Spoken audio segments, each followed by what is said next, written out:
Doctor Bhupendra প্ৰসাদ শৰ্মা, নেমকেয়াৰ হস্পিটেলৰ burn unit আৰু plastic surgery বিভাগৰ মুৰব্বী চিকিৎসক। মই আপোনালোকক আজি জুয়ে পুৰা দুৰ্ঘটনাত প্ৰাথমিক সাহায্য বিষয় দুআষাৰ ক'বলৈ ওলাইছোঁ। আচলতে যেতিয়াই মানুহৰ গাত জুই লাগে, মানুহজন অতি ভয় পায় আৰু ভয়তে সাধাৰণতে দৌৰ মাৰে। ধৰক কিবা কাৰণ যেনে যি কাৰণতে আৰু জুই লাগক, মানুহজনে সদায় দৌৰ মাৰিবলৈ চেষ্টা কৰে আৰু তেতিয়া কিন্তু জুইকুৰা বেছিকৈ উঠে আৰু বেছিকৈ অগ্নিদগ্ধ হয়। সেইকাৰণে আমি কওঁ যদি কিবা কাৰণত আপোনাৰ কাপোৰত জুই লাগে, তেতিয়াহ'লে আপুনি কেতিয়াও নদৌৰিব, ঠাইতে ৰৈ যাব, মাটিত বাগৰিব আৰু বাগৰি থাকিব যাতে জুইকুৰা নুমাই যায়।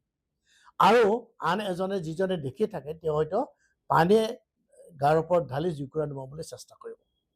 সাধাৰণতে পানী ঢালি জুই নুমুৱাটো বেছি ভাল। বহুতে আগতে কৈছিল যে এখন কম্বল ঢাকি দিলেও জুই নুমাই যায়। হয়, জুই নুমাই যাব, কিন্তু কম্বল ঢাকিবলৈ কিছু সময় লাগে। প্ৰথম কথা, কম্বলটো সাধাৰণতে ওচৰতে পোৱা নাযায়, সেইটো আনিবলৈ যাব লাগে। আৰু দ্বিতীয়তে, কম্বলটো ঢাকিবলৈ আপুনি ওচৰলৈ যাব লাগে আৰু তেতিয়া আপোনাৰ গাতো জুই লগাৰ সম্ভাৱনা বেছি। আৰু তৃতীয়তে, কম্বলটো ঢাকি দিয়াৰ পিছতো কিছু সময়ৰ পাছতে জুইকুৰা নুমাই যায়। সেইকাৰণে সেই সময়খিনিতে জুয়ে বেছি দলৈ অগ্নিদগ্ধ কৰিব পাৰে। সেইকাৰণে আমি কওঁ পানী ঢালক, কাৰণ পানী সহজলভ্য। প্ৰথম কথা, পাকঘৰত আটাইতকৈ বেছি জুয়ে পুৰা দুৰ্ঘটনা সংঘটিত হয় আৰু পাকঘৰত সাধাৰণতে পানী থাকেই। আৰু দ্বিতীয় কথা, পানীটো আপুনি দূৰৰ পৰা ছটিয়াই দিব পাৰে, আপুনি ওচৰলৈ যাব নালাগে, গতিকে আপোনাৰ গাত জুই লগাৰ সম্ভাৱনা যথেষ্ট কম। আৰু তৃতীয় কথা হ'ল, পানী ঢলাৰ লগে লগে ঘাঁ টুকুৰা ঠাণ্ডা হৈ যায় আৰু সেই ঘাঁ টুকুৰা পাছত শুকোৱাত সহায় হয়। সেইকাৰণে আমি কওঁ জুই নুমুৱাবলৈ সদায় পানী ঢালক। এতিয়া আপুনি সুধিব পাৰে, যদি পাকঘৰ কিবা কাৰণত যদি ইলেক্ট্ৰিক ছুইচত আপোনাৰ কাৰেণ্ট লাগে, তেতিয়াহ'লে আপুনি কি কৰিব? কেতিয়াও ইলেক্ট্ৰিক ছুইচত যদি মানুহজনৰ হাতখন লাগি পাই অগ্নিদগ্ধ হয়, তেতিয়াহ'লে কিন্তু মানুহজনক আপুনি ছুইচৰ পৰা গুচাবলৈ হাতেৰে নুচুব, কাৰণ আপোনাৰ গাতো কাৰেণ্ট সোমাই যোৱাৰ সম্ভাৱনা থাকে। সেইকাৰণে সদায় মেইন ছুইচটো অফ কৰি ল'ব বা অন্য এডাল শুকান বাঁহ বা তেনেকুৱা বস্তুৰে মানুহজনক তাৰ পৰা আঁতৰাব। আঁতৰাই লোৱাৰ পিছত বাকীখিনি একেই। অগ্নিদগ্ধ যদি হৈছে ইলেক্ট্ৰিক কাৰেণ্টৰ কাৰণে, তেতিয়া আপুনি পানীয়ে ঢালিব লাগিব। আৰু জুইকুৰা নুমাই যোৱাৰ পিছতো আপুনি সদায় পানী ঢালিব লাগিব, যি কাৰণতে জুই ঢালিব।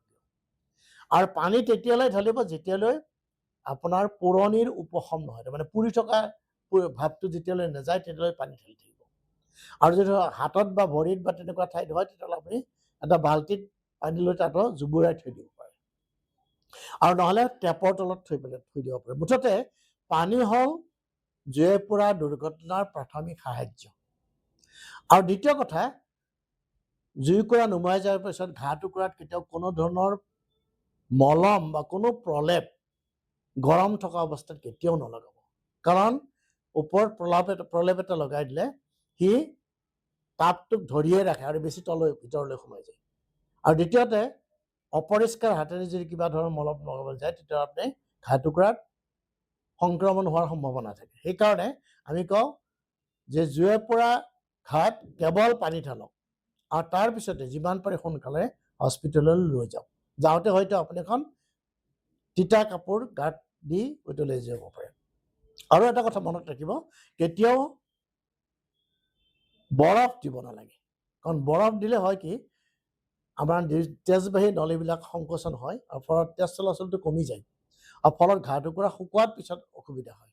সেইকাৰণে আমি কওঁ কেৱল ঠাণ্ডা পানী ঢালিব। আৰু কিবা কাৰণত যে ঠাণ্ডা পানী নাপায়, তেতিয়াহে আপুনি কম্বল বা নিজৰ ডাঙৰ কোট বা তেনেকুৱা ধৰণৰ ডাঠ কাপোৰ এখন ঢাকি পেলাই নুমাবলৈ চেষ্টা কৰিব পাৰে। কিন্তু সাধাৰণতে আমি কওঁ কেৱল পানীহে ঢালিব আৰু কোনো ধৰণৰ প্ৰলেপ নলগাব, কোনো ধৰণৰ মলমো নলগাব যেতিয়ালৈ ঘাঁ টুকুৰা ঠাণ্ডা নহয়।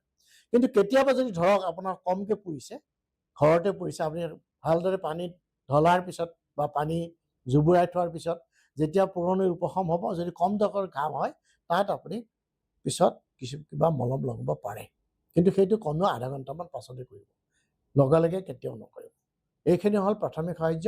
আৰু যিমান পাৰে সোনকালে হস্পিটেললৈ নিব, কাৰণ যিমান পাৰে সোনকালে হস্পিটেললৈ নিলেহে ৰোগীয়ে ভাল চিকিৎসা পাব আৰু তেওঁলোকক সোনকালে চেলাইন দি ভাল কৰাৰ সম্ভাৱনা থাকে, বিশেষকৈ যিসকল ৰোগী বেছিকৈ অগ্নিদগ্ধ হয়। গতিকে এই ক্ষেত্ৰত মানুহে নিশ্চয় সাৱধান হ'ব লাগে। বেছিকৈ পৰিলে ঘৰত কেতিয়াও ৰাখি নথ'ব, যিমান পাৰে সোনকালে হস্পিটেল